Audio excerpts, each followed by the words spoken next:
Hello everyone, welcome back to another video. So in our last video the problem was -2, right? So it's totally unrealistic. I mean, we shouldn't show the product here, right? If it is less than 0, I mean less than 1, right? If we don't have any product, we should hide this product.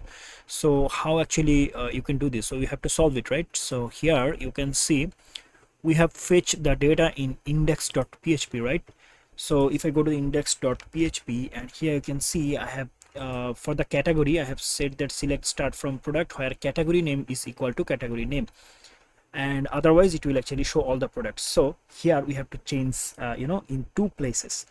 So we have to say here that okay, where category name is equal to category name, and we have to say that stock, because our column name is stock, right? If I go to the browser and the database table, here you can see our table column name is stock. So we have to say that, and stock is greater than equal 0, let's say.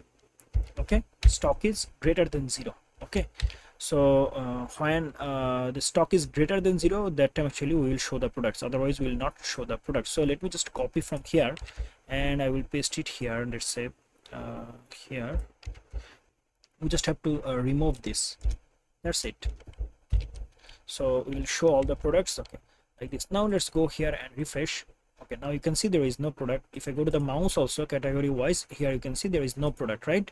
Okay, so now we are actually we have fixed our code, right? So yeah, that's it. We will see you in the next video. Till then, goodbye.